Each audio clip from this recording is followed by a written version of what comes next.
I thought I had the perfect marriage. 7 years with Brent. And honestly, I was probably the best wife any man could ask for. I kept our house spotless, cooked his favorite meals every night, and never complained when he had to work late or travel for business. Brent wasn't the type who liked surprises or big romantic gestures. He was straightforward, practical, the kind of man who said exactly what he meant. I loved that about him. It made me feel secure, like I always knew where I stood. But then he got assigned to this massive project that kept him away for almost a month. 3 weeks initially, then another week added on because of some crisis with the client. 4 weeks of barely any contact except for those pathetic little texts. Working late again. Talk tomorrow? Client dinner tonight? Call you later. Except later never came. And when I tried calling him, it went straight to voicemail half the time. I tried to be understanding. I really did. I kept telling myself this was just temporary, that he was working hard for our future. But sitting alone in our house night after night, eating dinner by myself, watching TV with no one to talk to, it was slowly driving me crazy. We hadn't been intimate in over a month. I couldn't even remember the last time he'd really looked at me, not just those distracted glances while he was checking his phone. When Sarah called about her birthday party, I almost said no. I'd gotten so used to staying home, waiting for Brent's calls that never came. But Sarah had just finalized her divorce, and this was supposed to be her first birthday as a free woman. She was so excited, talking about how she could finally celebrate without her controlling ex-husband making everything about him. All our college friends were going to be there, the whole group together for the first time in months. I spent forever getting ready, trying on 3 different dresses before settling on the blue one that Brent always said looked good on me. Not that he was there to see it. I did my makeup carefully, curled my hair, and for the first time in weeks, I actually felt pretty. Maybe this was exactly what I needed. A night out with friends. Some actual adult conversation. A chance to remember who I was before I became this lonely housewife waiting by the phone.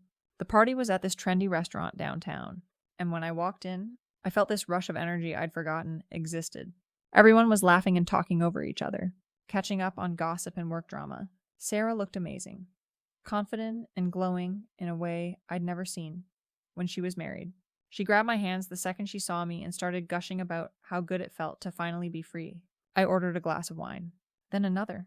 I wasn't much of a drinker normally, but the alcohol made everything feel lighter somehow. The conversation was flowing, and I found myself actually laughing for the first time in weeks. Jessica was telling this hilarious story about her toddler's latest meltdown, and Amanda was complaining about her mother-in-law. And for a while, I forgot all about sitting home alone, waiting for text messages. That's when Ian appeared. He was friends with someone at the next table, but he kept looking over at our group. He was tall, dark hair, really good smile, the kind of guy who knew he was attractive. When he came over to introduce himself, he focused on me immediately, asked what I was drinking, complimented my dress, made these little jokes that had me laughing harder than I should have been. I should have mentioned Brent right away. I should have said I was married and walked away. But honestly, it felt so good to have someone actually paying attention to me. Someone who seemed interested in what I had to say. When was the last time Brent had looked at me the way Ian was looking at me? When was the last time my own husband had made me feel attractive or interesting, or worth talking to? The drinks kept coming, and I started feeling strange. More drunk than I should have been from just wine. Everything felt fuzzy around the edges, and I kept losing track of the conversation. I remember thinking someone must have put something in my drink, because this wasn't normal. I got tested later, but they said it was too late to find anything. But I know something was wrong that night. I would never have done what I did if I'd been thinking clearly. Ian kept touching my arm when he talked, standing closer than he should have. When he suggested we get some air, I followed him without thinking. The hallway outside the restaurant was dimly lit, and suddenly he was kissing me. Not just a peck, really kissing me. And instead of pushing him away like I should have, I kissed him back. I don't know how long we were out there. Everything was a blur of hands and lips and this desperate feeling like I was drowning and he was air. When he asked for my number, I gave it to him. When he kissed my cheek and said he wanted to see me again, I didn't say no. One of my friends, I think it was Jessica, had followed us out and saw everything. Instead of stopping me, instead of reminding me I was married, she actually encouraged it. "You really like him?" she said. Like that made it okay. The next morning, I woke up with the worst hangover of my life and this crushing weight in my chest. What had I done? I was married. I loved Brent. This wasn't who I was. I tried calling him, desperate to hear his voice, but it went straight to voicemail. His stupid project was more important than his wife having a crisis. I spent the next week in absolute agony. I couldn't eat, couldn't sleep, couldn't think about anything else. I kept replaying that night over and over. trying to understand how it had happened. The drugs, the alcohol, being abandoned by my husband for a month. It was like the perfect storm of circumstances that pushed me into something I never would have chosen. I prayed constantly. I went to church every day, begging for forgiveness, trying to figure out how to make this right.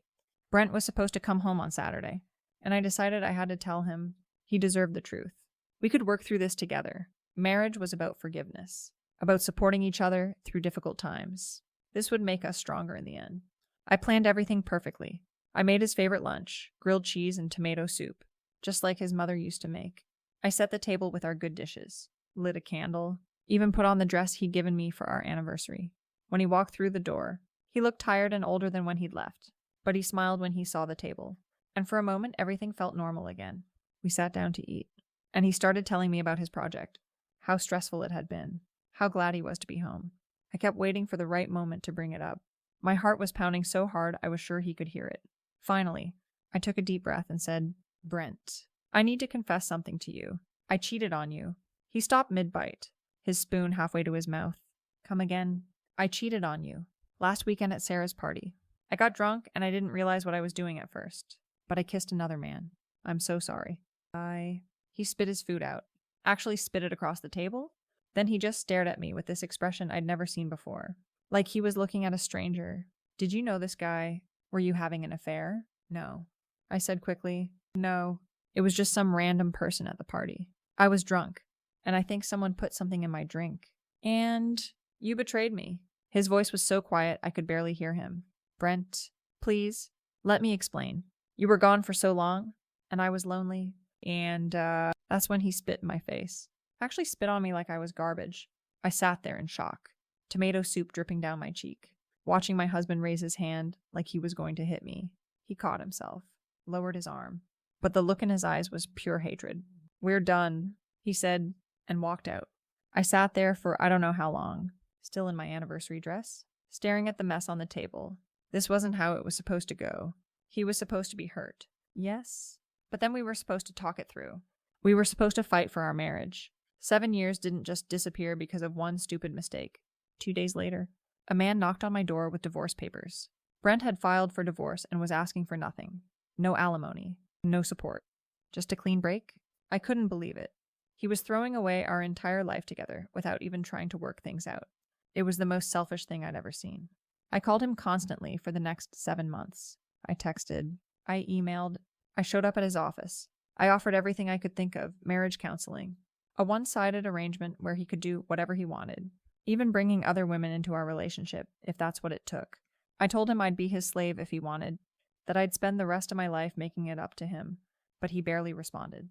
And when he did, it was just cold, legal-sounding messages about moving forward with the divorce. Then, 4 weeks after that horrible night, I missed my period.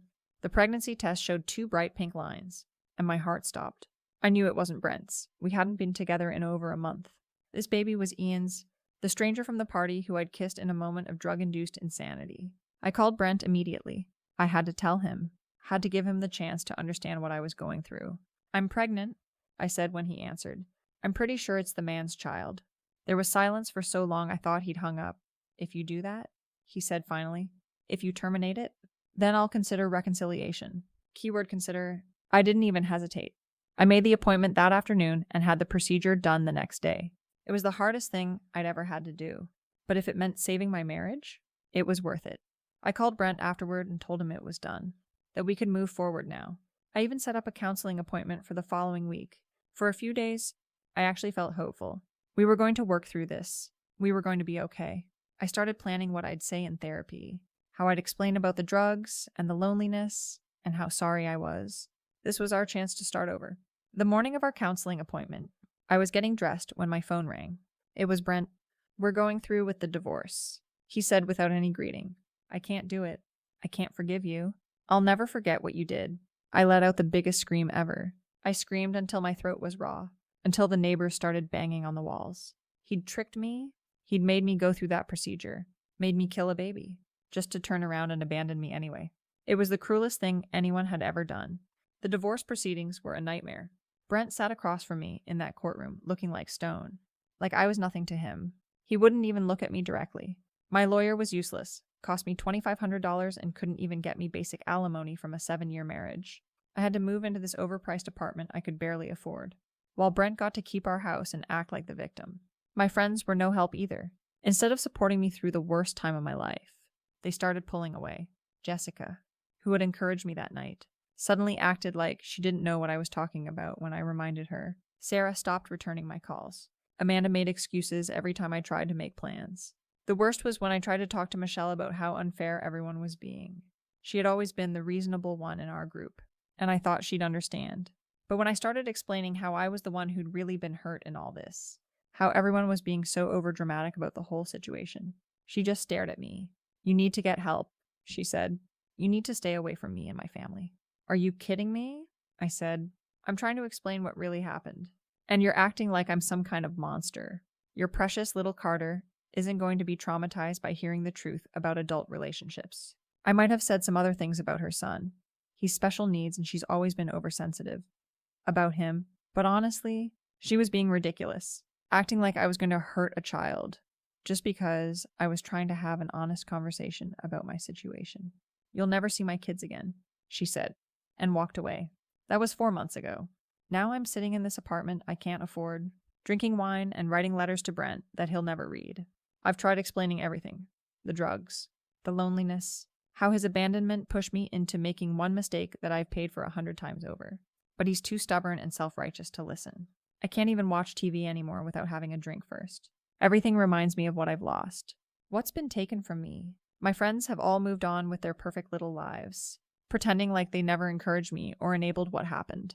My husband threw away 7 years of marriage rather than showing an ounce of compassion or forgiveness. Even my cousin, who promised I could sublet her room, backed out at the last minute because of some ridiculous lease issue. People act like I'm the only one who made mistakes here. Like Brent's month-long abandonment didn't contribute to what happened. Like my friends didn't encourage me that night. Like the person who drugged my drink bears no responsibility. Everyone wants to make me the villain in this story, but they don't understand what I was going through. They don't understand what it's like to be forgotten by your own husband, to be so lonely you can't think straight. I keep writing these letters because someone needs to know the truth. Someone needs to understand that I'm not the monster everyone's made me out to be. I was a good wife for 7 years. I made one mistake, one night when I wasn't thinking clearly, when I'd been abandoned and drugged and pushed beyond my limits. And instead of forgiveness, instead of the support I deserved, everyone just walked away. The worst part is how alone I am now. I wake up every morning in this overpriced apartment, surrounded by boxes I still haven't unpacked because what's the point? I have nowhere to go, no one to talk to. Even the neighbors here are nosy and judgmental, always looking at me like they know something's wrong. I think about that night at Sarah's party sometimes, how happy she looked to be free from her marriage. At the time, I felt sorry for her. I thought she was giving up on love, choosing to be alone rather than fighting for her relationship. Now I wonder if she had the right idea all along. Maybe marriage is just a trap that makes you vulnerable to this kind of pain. But I still love Brent, even after everything he's put me through, even after the way he's treated me. I still believe we could work things out if he'd just listen. If he'd just read one of these letters and remember who we used to be together. 7 years doesn't just disappear because of one night. 7 years of love and commitment and building a life together has to count for something. I've been thinking about showing up at his office again, or maybe at his favorite restaurant on Friday nights, not to cause a scene, just to remind him that I'm still here, that I'm still his wife, even if some judge signed papers saying otherwise. We made vows to each other, promises about sickness and health, and for better or worse. Those vows should mean something. Sometimes I imagine what would have happened if I'd never gone to that party. If I'd just stayed home like I usually did, waiting for his call. We'd probably still be together. He'd have come home from his business trip, and everything would have gone back to normal. We'd still be in our house, still be planning our future together. One night changed everything, and it wasn't even really my fault. The alcohol makes it easier to think about these things without crying. I've been drinking more than I should, but what else am I supposed to do? Sit here sober and think about how unfair everything is. At least when I drink, I can imagine different endings to this story.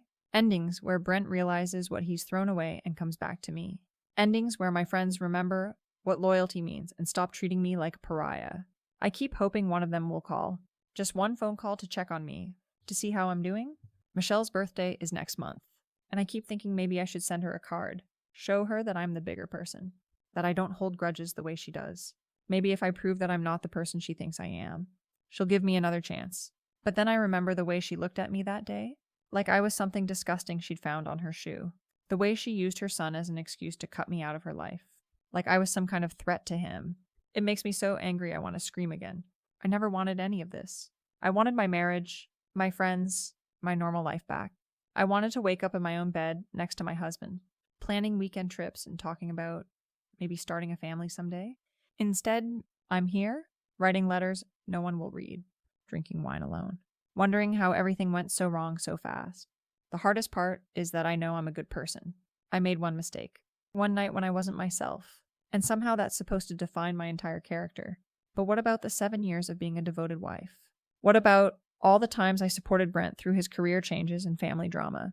What about the way I kept our home together while he was off traveling and working late? None of that seems to matter anymore. I just want someone to understand that I'm not the villain in this story. I'm the one who's been hurt the most. I'm the one who lost everything. And I'm the one who's been abandoned by everyone who was supposed to love me unconditionally. If that doesn't make me the victim here, I don't know what does.